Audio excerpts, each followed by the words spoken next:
Dans ton cab par Align Technologies, c'est la série qui vous plonge chaque mois dans le quotidien des orthodontistes à travers le regard d'experts sur l'actualité du secteur, ses bonnes pratiques et ses innovations. Bonjour à tous et bienvenue, nous sommes ici à Lyon pour ce 4e épisode de Dans ton cab, un épisode consacré à la prise en charge orthodontique des jeunes patients extraordinaire. Alors, comment accompagner au mieux ces patients ? Quelles sont les implications psychologiques d'un traitement ? Comment faire évoluer sa prise en charge ? Et quelles initiatives existent aujourd'hui ? C'est ce que nous allons voir aujourd'hui avec nos invités. Aujourd'hui, pour ce 4e épisode, nous sommes donc avec le docteur Nathalie Foumou. Bonjour à vous. Bonjour. Bonjour, vous êtes donc diplômée du SEXMO en 2012. Vous exercez dans votre cabinet à Carvin, c'est dans le Pas-de-Calais, depuis 2015. Et vous êtes également praticien hospitalier au CHU de Lille, chargé d'enseignement. Vous êtes membre du Centre de compétences des fentes et malformations faciales, le MAFAS, et membre du Centre de compétences des craniosténoses et malformations crânio-faciales, le Craniost. On va en reparler. Avec nous également le docteur Mélanie Gremeret. Bonjour à vous. Bonjour. Vous êtes spécialiste qualifiée en orthodontie, ancienne interne des hôpitaux de Lyon, docteur en chirurgie dentaire, et vous êtes membre, vous, du TREFL, l'équipe de traitement des fentes labio-palatines d'Écully. Vous exercez au cabinet du docteur Godnech à Villeurbanne depuis 2018, où donc vous traitez de nombreux patients extraordinaires, on va y revenir bien sûr, des fentes palatines, mais aussi de plus en plus de patients autistes et TDAH. On va en parler bien sûr. Avec nous enfin le docteur Olivier Revol. Bonjour. Vous êtes pédopsychiatre et chef de service de neuropsychiatrie de l'enfant des hôpitaux de Lyon, responsable du centre de référence des troubles d'apprentissage de l'hôpital Mère-Enfant de Lyon. Palme académique en 2006, vous êtes l'auteur notamment de J'ai un ado mais je me soigne aux éditions J'ai lu et de nombreuses publications consacrées à la précocité intellectuelle et l'hyperactivité. On va en parler. Bienvenue donc à vous trois. Je voudrais qu'on commence par définir ce terme. On parle de patients extraordinaires. Ces conditions dont on a parlé, on parle des fentes labiales, on parle des malformations, mais aussi des handicaps psychiques et des troubles psychiques. Alors justement, peut-être vous pouvez nous éclairer là-dessus, docteur Revol. C'est quoi les principales implications psychologiques d'un traitement orthodontique pour ces patients ? On parle là spécifiquement des patients que vous connaissez bien, vous, des patients qui peuvent être hyperactifs, TDAH, autistes, avec des troubles autistiques. Comment ça se passe psychologiquement pour leur faire commencer, accepter un traitement orthodontique ? On ne peut pas avoir le même comportement avec tous les patients actuellement. D'ailleurs, c'est valable en général, même avec tous les élèves à l'école. C'est-à-dire qu'on reconnaît maintenant de telles différences dans la capacité à recevoir l'information et ensuite l'utiliser. Eh bien, finalement, si on veut une relation de confiance et une bonne compliance avec les patients, il faut tenir compte de leurs différences. Alors, pour ce qui nous concerne, nous les enfants, par exemple, hyperactifs dont vous parliez, des enfants qui ont un trouble neurologique, on le rappelle, on appelle des enfants neuroatypiques, puisque la région frontale du cerveau marche moins bien, alors qu'ils sont intelligents, et ils ont des difficultés à planifier, à se projeter dans l'avenir, à écouter les consignes, à ne pas se laisser distraire. Et j'imagine que mes consoeurs, quand elles donnent des consignes, c'est plus compliqué si l'enfant, visiblement, a une distractibilité plus importante. Donc, à partir du moment où on a le repérage ou la notion que cet enfant a un trouble d'attention, ça va influencer la façon dont on va transmettre le message, dont on va aussi accepter certains débordements, parce que j'imagine que vous les voyez un peu bouger sur le fauteuil, que vous dites une chose, ça ressort par l'autre oreille immédiatement, qu'il faut revenir en permanence sur les conseils qu'on a pu donner, avec des petites stratégies spécifiques dont on reparlera si vous voulez. Alors c'est quoi justement l'importance de l'accompagnement psychologique de ces patients-là ? J'imagine qu'il y a des clés pour une relation thérapeutique réussie entre... Il y a des clés indispensables, d'abord pour avoir une relation de confiance. N'oublions pas qu'on a affaire à des enfants qui, depuis tout petit, puisque c'est un problème neurologique, ils sont nés avec et ils vont vivre avec, depuis tout petit, ils se font disputer en permanence parce qu'ils n'écoutent pas les consignes, parce qu'ils perdent leurs affaires, parce qu'ils touchent à tout, parce qu'ils font tomber. Évidemment, au niveau du matériel, c'est compliqué aussi, au niveau de la gestion de l'hygiène, au niveau du brossage des dents, bref. Donc, il faut, à un moment donné, faire preuve... Il y a peut-être un point fort, mais vous le savez intuitivement, toutes les deux, c'est la fermeté bienveillante. C'est-à-dire qu'il faut d'entrée de jeu être ferme, parce que sinon il va toucher à tout, il ne va pas écouter, il ne va pas tenir compte des conseils, mais savoir aussi qu'il ne le fait pas exprès. et que si systématiquement on le dispute parce qu'il n'a pas tenu compte des consignes, on perd cette relation de confiance. Et je dirais que c'est valable pour tous les patients, mais en particulier les enfants neuroatypiques, il faut créer cette relation de confiance, cette empathie qui fait qu'il aura envie de nous écouter et de dépasser son trouble d'attention. Docteur Foumou, docteur Gremeret, est-ce que vous avez des exemples, des témoignages de patients extraordinaires que vous avez soignés récemment et qui vous ont particulièrement marqué dans la prise en charge? Non, moi, c'est surtout une patiente, il n'y a pas longtemps, où son traitement a été terminé, où on avait vraiment évoqué le risque de chirurgie. Il y a des cas où, même enfant, on sait que ça va vraiment être compliqué suite au décalage qu'on a. Et puis finalement, on a eu une bonne réponse de croissance, tout s'est bien passé, là c'est terminé et voilà, on les voit super contents et voilà, ça c'est chouette. Docteur Foumou? Alors moi, récemment, une petite avec un déficit neurologique où je me dis, on va obligatoirement faire du noméopa pour pouvoir accéder à la bouche. Et j'étais avec 2 internes qui ont pris la patiente, qui lui ont parlé, qui se sont vraiment intéressés à elle. Et j'ai fait la séance sans méopa parce qu'elle a pris confiance et juste on s'est intéressé à ces points. Je me suis dit, vraiment la notion de temps, elle est indispensable. Est-ce que dans la gestion de votre agenda, vous mettez des choses en place pour ces patients à besoins spécifiques, docteur Foumou? Alors oui, justement. Moi, je préfère les voir le matin parce que l'attention est pas la même. Autant pour le patient que pour le praticien aussi et que pour toute l'équipe. Quand on a 8 heures de soins en fin de journée, on est aussi plus fatigué. Le cabinet est plus calme. Les rendez-vous sont plus longs. Et effectivement, on peut, comme les rendez-vous sont plus longs, il y a moins de monde, on peut bouger dans les salles, on peut montrer, on est plus disponible aussi. Donc effectivement, c'est des rendez-vous un peu spécifiques.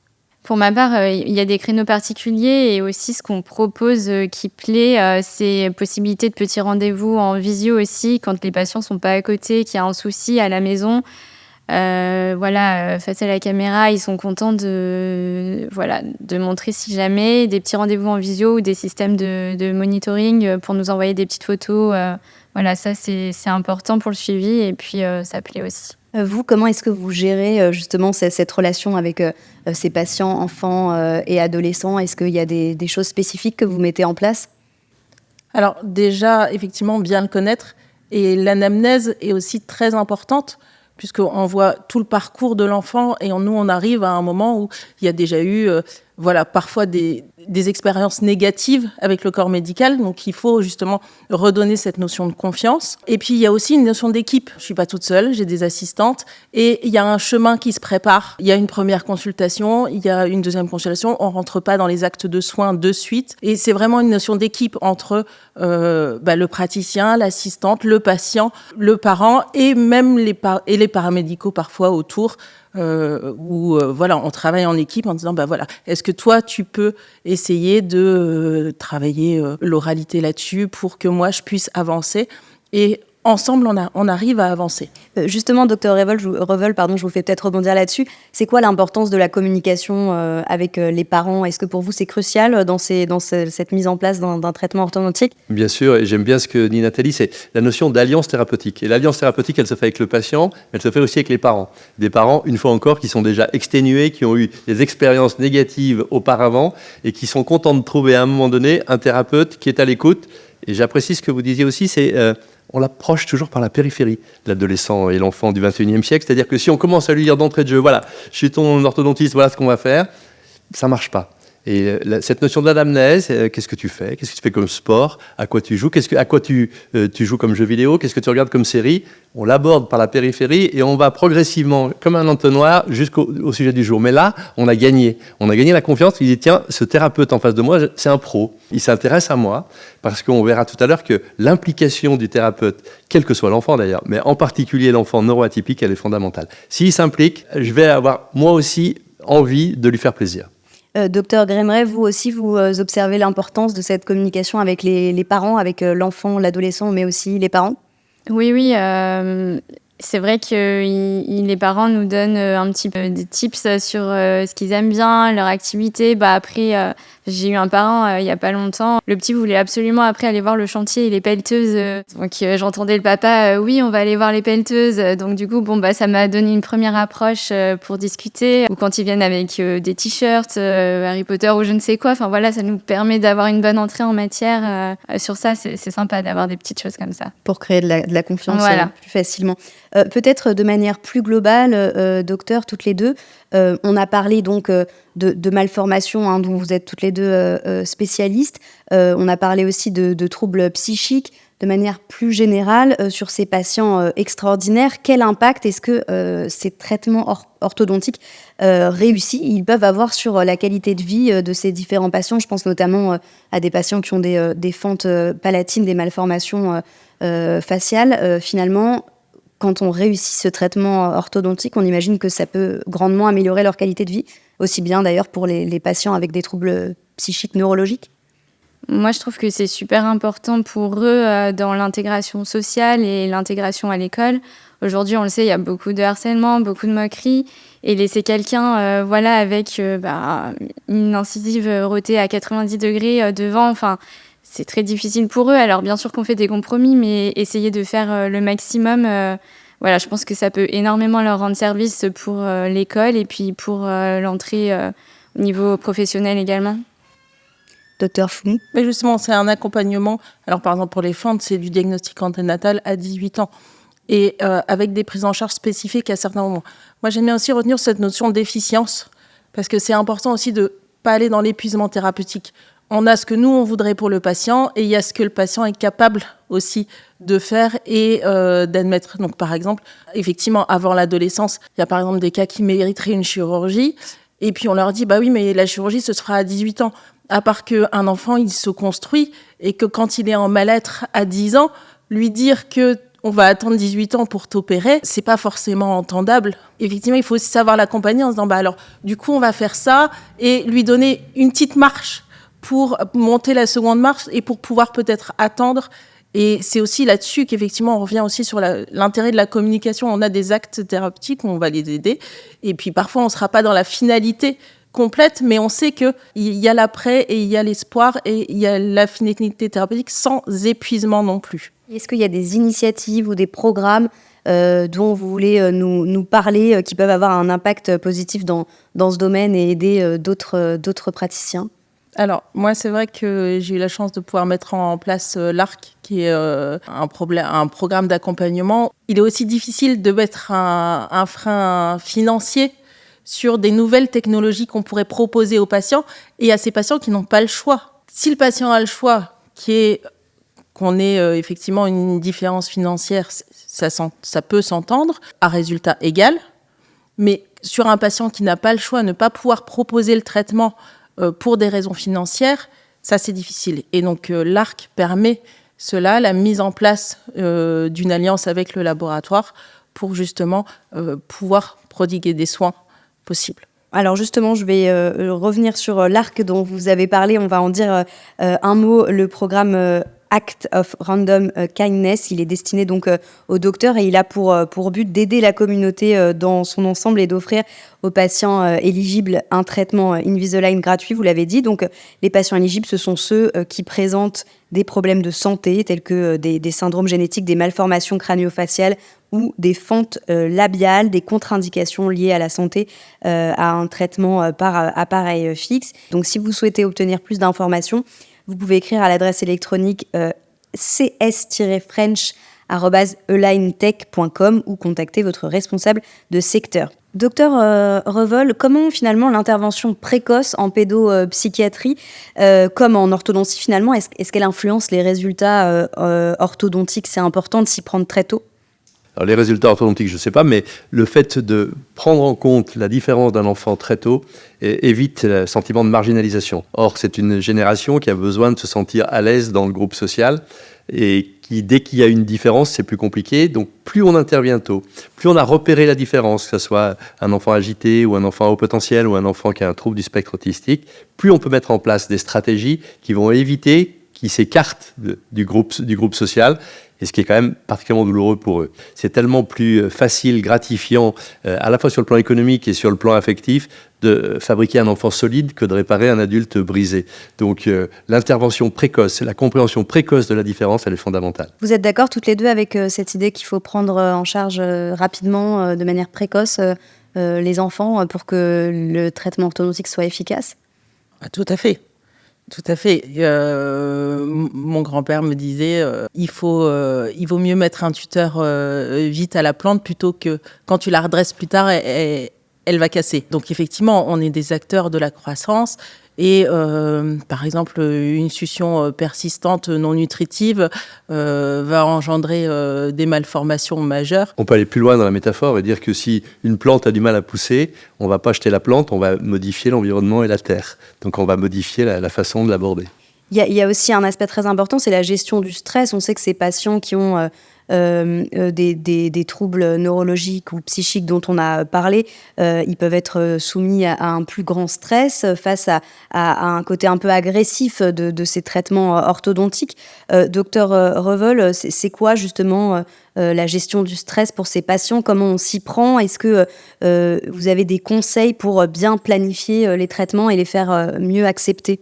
Bien sûr, c'est des conseils de bon sens. Le stress, il est géré quand on le maîtrise. Et ce qui est très compliqué pour les enfants, c'est quand ils ne maîtrisent pas. Alors les enfants hyperactifs, ils ont tellement pris des râteaux, entre guillemets, tout le temps parce que ça avait échappé à leur contrôle que c'est compliqué. Et puis ensuite, d'une manière générale, s'assurer qu'il a bien compris aussi. Il y a des enfants qui ont des problèmes d'apprentissage qu'on appelle la dysphasie, où les mots, les métaphores, ils ne comprennent pas. Donc il faut s'assurer, il faut reformuler quand on explique, est-ce que tu as bien compris ce qu'on va faire? Et chaque fois qu'on a la certitude que dans sa tête c'est clair, le stress va être apaisé aussi. Donc ça c'est fondamental. Repérer le niveau de stress, demander aux parents est-ce que c'est un enfant qui globalement est particulièrement stressé ou pas. Eh bien, en fonction de la réponse des parents, là encore l'alliance thérapeutique elle est fondamentale. Ça nous permettra d'aller un peu plus doucement, d'évoquer et d'évoluer par palier comme vous l'évoquiez. Oui. Je voudrais qu'on parle maintenant des techniques et des innovations qu'on peut mettre en place pour pallier ces différents écueils dont on a parlé, et notamment avec l'évolution de la prise en charge. Alors on sait que les enfants et les adolescents dont on parle aujourd'hui, ils grandissent dans un monde très connecté, un monde différent de celui que nous, on connaissait à leur âge, avec les réseaux sociaux, cette culture de l'immédiateté. Olivier Revoll, de votre point de vue de pédopsychiatre, c'est quoi les particularités des enfants et des adolescents de manière générale aujourd'hui, et comment est-ce que on fait évoluer finalement la prise en charge avec ces nouvelles contraintes, ce nouveau paradigme? C'est une question fondamentale. C'est-à-dire qu'on pourrait presque dire que tous les enfants actuellement sont extraordinaires par rapport à ce qu'on a connu, ce que j'ai connu moi au siècle dernier. C'est-à-dire qu'on ne peut plus enseigner, élever, soigner, accompagner les enfants du 21e siècle, la génération Z, puisque c'est la génération Z que nous voyons tous ensemble, c'est-à-dire ceux qui sont nés depuis 2000, comme on le faisait avec la génération d'avant. Pour différentes raisons, et pour une raison qui est fondamentale, c'est que pour la première fois dans l'histoire de l'humanité, la transmission de l'information n'est plus verticale, descendante, elle est horizontale. C'est-à-dire que depuis 1995, depuis Internet, nos jeunes patients, à qui on va poser du matériel, nos enfants, nos élèves, eh bien, quand ils veulent savoir quelque chose, ils ne nous le demandent pas à nous, les parents ou les patrons ou les chefs de service, mais ils vont voir sur les réseaux sociaux horizontalement.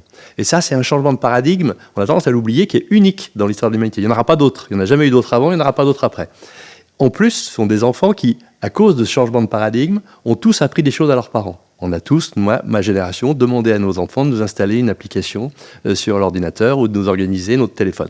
La légitimité de l'adulte, même si c'est mon orthodontiste, même si je sais qu'il a fait des grandes études, etc., la légitimité de l'adulte n'est plus innée, il faut aller l'acquérir. Et on va l'acquérir en quelques minutes, un petit round d'observation en début de consultation où il va dire à qui j'ai affaire. Alors, pour répondre à votre question maintenant, qu'est-ce qui a changé? Il a changé d'abord, la première chose, c'est qu'ils ont appris sur les jeux vidéo. Donc nous, on peut leur dire tout ce qu'on veut, voilà comment il faut faire, etc. Le discours théorique est beaucoup moins audible que de montrer que lui, il essaye et il se plante. Donc il faut savoir l'accepter. Ensuite, ils ont tout appris, ils n'ont jamais appris à s'ennuyer. Donc dès qu'ils s'ennuient, nous on s'ennuyait, on apprenait à faire du mécano, du Lego. Eux, ils appuient sur un bouton, ils jouent. Donc du coup, ils veulent des résultats rapides, visibles. Et on le voit dans toutes les spécialités médicales. Les dermatos disent c'est la même chose, on ne peut pas leur proposer des crèmes pour l'acné qui vont durer 6 mois, ils veulent un résultat qui va vite. Ensuite, leurs parents leur ont parlé comme des adultes très tôt. C'était la notion du bébé est une personne, il faut lui parler comme un grand. Bon, bref, donc nous, il faut qu'on s'adresse à eux aussi directement et qu'on n'hésite pas à faire sortir les parents pour lui dire « c'est toi, mon patient, c'est à toi qu'il faut que j'explique tout ça ». Après, ils ont un rapport aussi décomplexé à l'erreur, c'est-à-dire qu'ils ont pris tellement de râteaux sur les réseaux sociaux ou d'échecs sur les jeux vidéo que se planter, c'est moins grave pour eux que pour notre génération. Donc, tu vois, là, ça n'a pas tenu compte de mes conseils, mais c'est pas grave, et il faut accepter qu'ils acceptent l'erreur, et puis qu'on va recommencer, et on recommence, et on réexplique. Et la dernière chose, ça sert à rien de leur faire des discours théoriques. La première chose à faire maintenant avec tous les jeunes du 21e siècle, c'est convaincre plutôt que contraindre. Ça sert à rien de leur dire c'est comme ça et pas autrement. Il faut toujours donner du sens. Voilà pourquoi je te pose tel type de matériel. Voilà pourquoi ça va prendre un peu plus de temps. Et chaque fois qu'on explique et qu'on donne du sens, on gagne une partie de l'alliance thérapeutique. C'est intéressant ce que vous dites. Est-ce que vous l'observez dans vos cabinets, cette évolution sur ces dernières années? Alors là, on parle des enfants et des adolescents de manière générale. C'est sans doute le cas aussi pour les jeunes patients extraordinaires dont on parle. Comment est-ce que la prise en charge, finalement, elle a évolué sur ces dernières années? Et comment, surtout vous, à titre individuel, vous l'avez fait évoluer à votre niveau? Je pense notamment à votre organisation dans votre cabinet, peut-être, ou votre façon de communiquer avec vos patients. Alors peut-être justement en faisant attention à la communication. Par exemple, pour les patients à besoins spécifiques, on peut... Là, par exemple, j'ai un collage à prévoir chez un patient à trouble autistique. Et donc, j'ai dit, je sais que j'ai besoin de le préparer. Donc, j'ai envoyé un mail avec des petites vidéos, avec toutes les étapes qu'on sait. Je sais qu'avec la maman, qui est une super alliée, on va compter par séquence de 30, parce que je sais que j'ai sa concentration de 1 à 30, et puis après, on arrête, et puis on refait une autre séquence de 30. Donc, dans ces séquences de 30, j'ai dit, voilà, je ferai ça, je fais ça. Et je sais qu'au prochain rendez-vous, on va justement avoir toutes ces choses. Et on a pu, du coup, lui envoyer les petites vidéos via YouTube qui fonctionnent bien. Le patient va pouvoir complètement anticiper le soin et la démarche de prise en soin. Docteur Gremeret, est-ce qu'il y a des techniques, des choses que vous avez mis en place, vous, dans votre organisation, pour vous adapter à ces nouvelles demandes des patients? Maintenant qu'ils sont ultra connectés, les applications du cabinet, pour les rendez-vous, maintenant même les ados ont l'application parce qu'ils ont leurs photos, ils ont leur radio. Donc ça marche bien pour les motiver un petit peu. Et puis la méthode du tel chaudou, moi je l'utilise beaucoup aussi en première consultation. Après on vient leur montrer la salle de soins si on sent que ça va être un petit peu compliqué. Voilà, leur montrer le bruit, les sensations sur la main avant d'entrer en bouche. Enfin voilà. Comment finalement est-ce que les innovations technologiques elles ont changé l'approche des soins? Est-ce que dans votre domaine, il y a des innovations que vous considérez vraiment impactantes pour justement mettre en place cette prise en charge thérapeutique? Alors moi, dans les cas de fente particulièrement, je trouve qu'on a quand même beaucoup amélioré la prise en charge grâce maintenant aux mini-vis, aux plaques de Bollard. Ça nous facilite quand même un petit peu la chose dans le sens où les parents peuvent nous aider à corriger le décalage, même des décalages importants où on peut agir grâce aux parents, je trouve. Après, aussi les techniques paraligneurs, ça a aussi démocratisé pas mal de choses pour l'hygiène qui est rendue plus facile. Donc, il y a pas mal de nouveautés ces dernières années qui sont un petit peu plus faciles pour des traitements. Pour des patients justement dont on parlait peut-être hyperactifs ou même avec des troubles autistiques, on imagine que les aligneurs dont vous parlez, c'est peut-être quelque chose qui est plus simple, moins lourd à mettre en place. Oui, alors les séances peuvent être un peu plus courtes déjà, et puis surtout, le contrôle de plaques est facilité, il y a moins de choses en bouche, donc ça doit être moins dérangeant. Moi, je dirais déjà l'empreinte optique, ça a révolutionné les choses. Pour pouvoir mettre en place un traitement ou un appareil spécifique, il fallait globalement une empreinte. Quand on n'arrive pas à faire l'empreinte à l'alginate, ça s'arrêtait presque là, le traitement. L'empreinte numérique, ça donne accès à beaucoup de choses. Là, la semaine dernière, j'ai eu une patiente avec un palais avec une endognathie majeure qui... On n'ira pas très loin en orthodontie, qui a des troubles neurologiques importants, non verbales, mais qui a un bavage qui est important et sur lequel l'expansion juste maxillaire pourra favoriser la ventilation et d'autres fonctions. Donc là, juste le fait d'avoir réussi à faire une empreinte numérique que j'aurais pas réussi à faire en empreinte classique, ça va me permettre de poser un disjoncteur et de pouvoir juste faire l'expansion qui va permettre d'améliorer ses fonctions, même si elle est non-verbale, même si ça peut effectivement changer son quotidien à son échelle par rapport au gradient thérapeutique qui est possible avec cette patiente. Docteur Revol, en neurosciences, on imagine aussi que les avancées en neurosciences, elles ont amélioré la prise en charge des patients. Alors, elles ont amélioré la prise en charge et la compréhension. L'élément majeur de compréhension, c'est de dire, et pour les grands ados et jeunes adultes, qu'on sait que le cerveau n'est pas terminé avant 25 ans et que la maturation se fait d'arrière en avant. Et que le cortex frontal, qui permet justement de planifier, de réfléchir, de faire preuve de souplesse, de revenir sur une action si on pense qu'elle n'est pas bonne, il n'est pas fini avant 25 ans. Donc ça veut dire que les grands ados et les jeunes adultes, ils ont encore des moments où ils sont pris dans l'impulsivité et où ils manquent de raisonnement. Ça, c'est important de le savoir. On ne peut pas dire à 20 ans, tu devrais comprendre que tu dois tenir compte de l'hygiène, tu dois faire attention au matériel, etc. Ils ont encore une possibilité d'évolution spontanée par rapport à ça.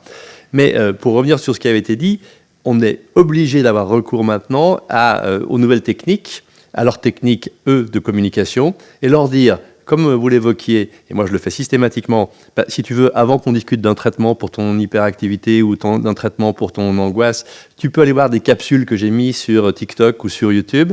Ça a beaucoup plus d'impact que si on leur explique en face à face, une fois encore. Et alors là, ils disent, oui, on ira voir, et ils vont voir. Et ils reviennent en disant, oui, j'ai mieux compris. Donc, il faut savoir absolument utiliser tout ça. Et leur montrer, vous parlez des neurosciences, leur montrer sur des films qu'est-ce qu'on a découvert en IRM fonctionnel en particulier. C'est-à-dire que l'IRM fonctionnel, on met les enfants dans l'IRM et on leur fait faire une petite tâche et on leur montre exactement ce qui s'allume dans leur cerveau à ce moment-là. Ça, pour eux, c'est fondamental. Chaque fois qu'on va pouvoir leur donner une explication visuelle, technologique, vraiment une avancée technologique, on aura beaucoup plus d'impact dans la communication. Peut-être pour ouvrir un peu sur l'avenir, comment est-ce que l'une des deux peut-être, ou toutes les deux, je ne sais pas si vous avez une projection sur l'avenir, comment est-ce que vous imaginez, comment vous envisagez l'avenir du traitement orthodontique inclusif? Pour vous, ce serait quoi les évolutions nécessaires dans les prochaines années? Déjà, savoir ouvrir sa porte et pas refuser d'emblée, parce que effectivement, c'est pas parce que l'enfant a 3 ans ou l'enfant est différent, parce que c'est aussi de là que vient la notion de handicap, c'est-à-dire que la notion de handicap, elle arrive quand le praticien dit non, moi je peux pas traiter alors qu'il y a une demande. S'il y a une porte ouverte et s'il y a un essai, en fait la notion de handicap, elle s'envole un peu, puisqu'il y a une solution au questionnement et à la demande. Après, dans les solutions thérapeutiques, aujourd'hui, effectivement, on a un panel qui est vraiment très large. Je vous parlais des empreintes numériques. Ça permet de faire des dispositifs sur mesure qui sont effectivement aussi mieux acceptés, soit en amovible, soit en fixe. Moi, j'ai toujours à cœur aussi si on est par exemple sur une petite plaque amovible, de leur faire choisir, d'inclure des dessins, d'inclure que ce soit eux qui soient acteurs, et effectivement de pouvoir aussi, par exemple sur les gouttières de traitement, faciliter, quand la compliance n'est pas là, par exemple pour poser un dispositif fixe, les gouttières de traitement aujourd'hui peuvent être une solution thérapeutique, là où on n'avait pas de solution thérapeutique.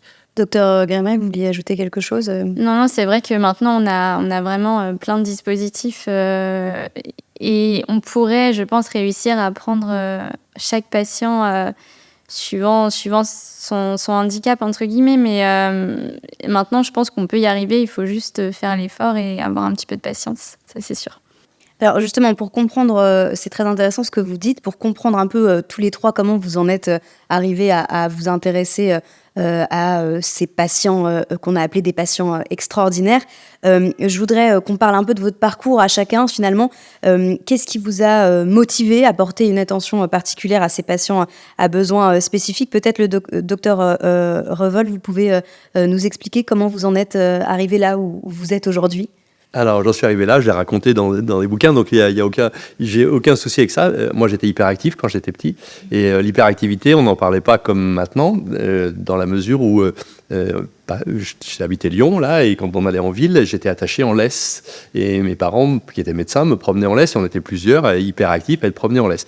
Maintenant, si vous voyez un enfant qui est promené en laisse, je pense que très vite, les services sociaux seraient là. Mais à l'époque, si vous me permettez une digression un peu anthropologique, c'était une société contenante, c'est-à-dire que la société était solide, alors que maintenant on est plutôt dans une société liquide où tout part un peu dans tous les sens. Mais on était contenu. Et ceci dit, bien que on n'était pas choqué d'être promené en laisse, mais c'était compliqué à l'école. Et à l'école, on se faisait reprendre, je me faisais reprendre en permanence parce que arrête de bouger, tiens compte de ce qu'on te dit, perds pas tes affaires. Et c'est là que j'ai pris de l'empathie pour les enfants différents. Et quand j'ai fait médecine, je voulais faire de la pédiatrie. Et dans la pédiatrie, je me suis dit, là, il y a vraiment des enfants neuroatypiques qu'il faut essayer de mieux comprendre et d'aider. Et ça marche. Et surtout, on voit bien le sourire de ces enfants, aussi bien sur un cabinet d'orthodontie que n'importe où, quand l'adulte en face d'eux a pris la mesure de leurs différences et de leurs difficultés. Docteur Foumou, comment est-ce que vous êtes arrivé à vous intéresser à ces notamment malformations faciales, aux fentes palatines? On a dit que vous êtes membre donc du centre de compétences des fentes et malformations faciales et du centre de compétences des craniosténoses et malformations crânio-faciales.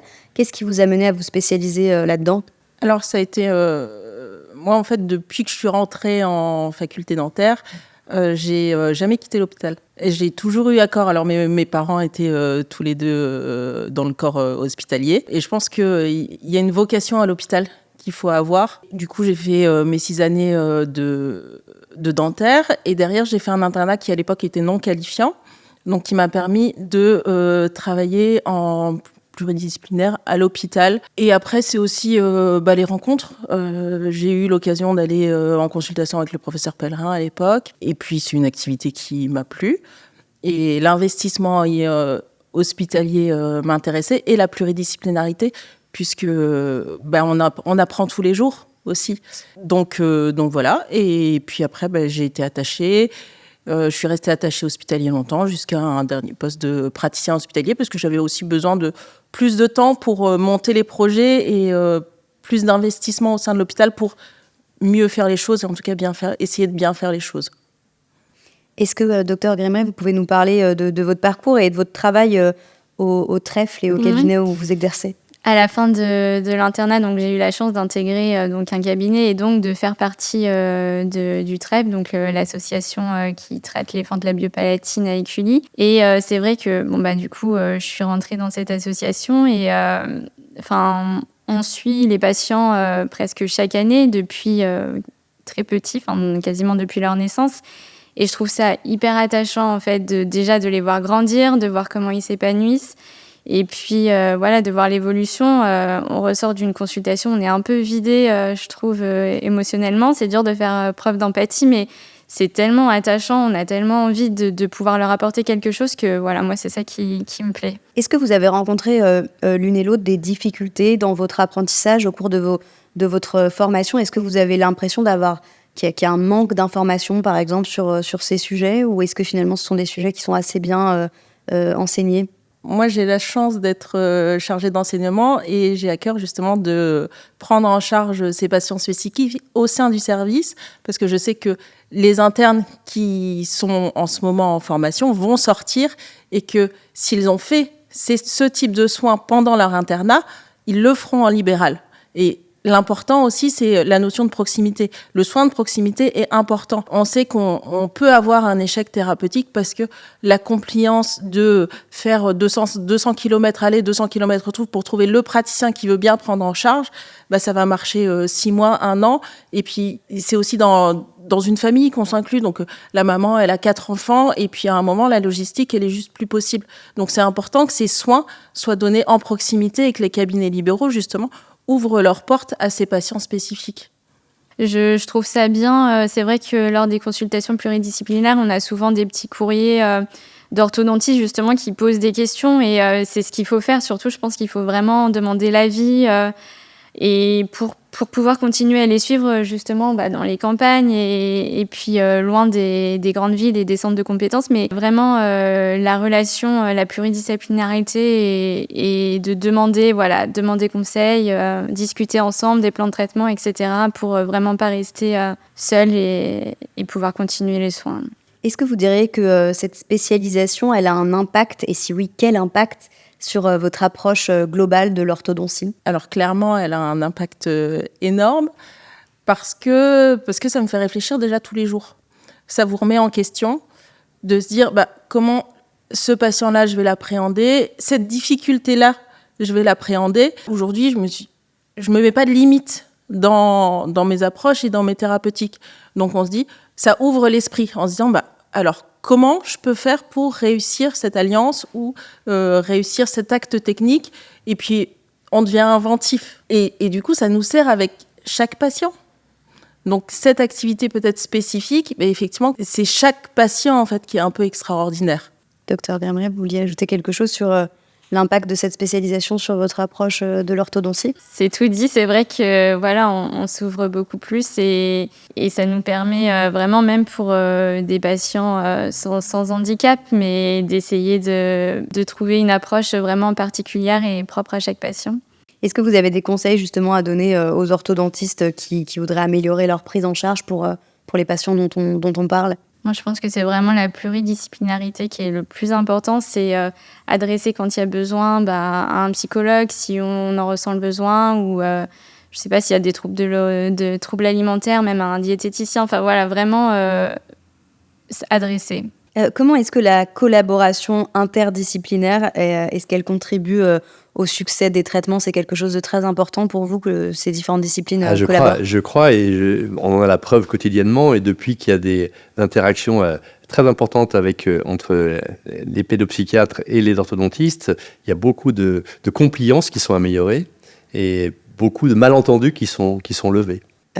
Sur cette notion de collaboration interdisciplinaire, vous êtes d'accord avec l'importance que les différentes disciplines collaborent entre elles pour améliorer cette prise en charge? Oui, on le voit pas mal maintenant lors des congrès. C'est vrai qu'un congrès d'orthodontie, il y a plein d'autres disciplines avec. Et puis voilà, ça s'étend, vraiment, ça s'élargit et c'est très bien.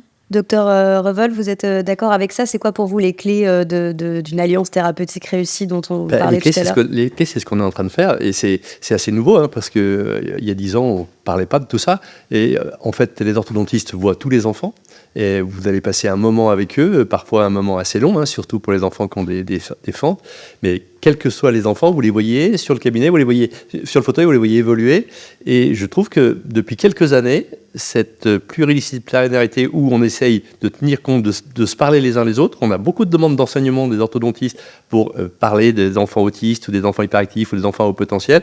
Et ça, c'est juste génial, quoi. Et ça, c'est extrêmement moderne, extrêmement intéressant. C'est une façon de tenir compte de ce qu'on sait nous et ce qu'on ne sait pas et de partage d'expériences avec une seule mission, c'est optimiser la compliance des enfants. Donc je trouve ça très intéressant. Merci beaucoup à tous les trois d'avoir participé à cet épisode. Merci pour vos retours d'expérience et pour vos conseils. Et on se retrouve très bientôt pour un nouvel épisode de Dans ton cab. Dans ton cab par Align Technology, c'est le podcast qui tous les mois vous plonge dans le monde de l'orthodontie grâce à des invités experts. Vous pouvez nous retrouver sur votre plateforme de streaming préférée en audio et en vidéo sur YouTube. Si le podcast vous a plu, n'hésitez pas à le noter 5 étoiles et à laisser un commentaire. Nous les lirons avec attention. C'était dans DENT Ton Cab, le podcast des orthos pour les orthos.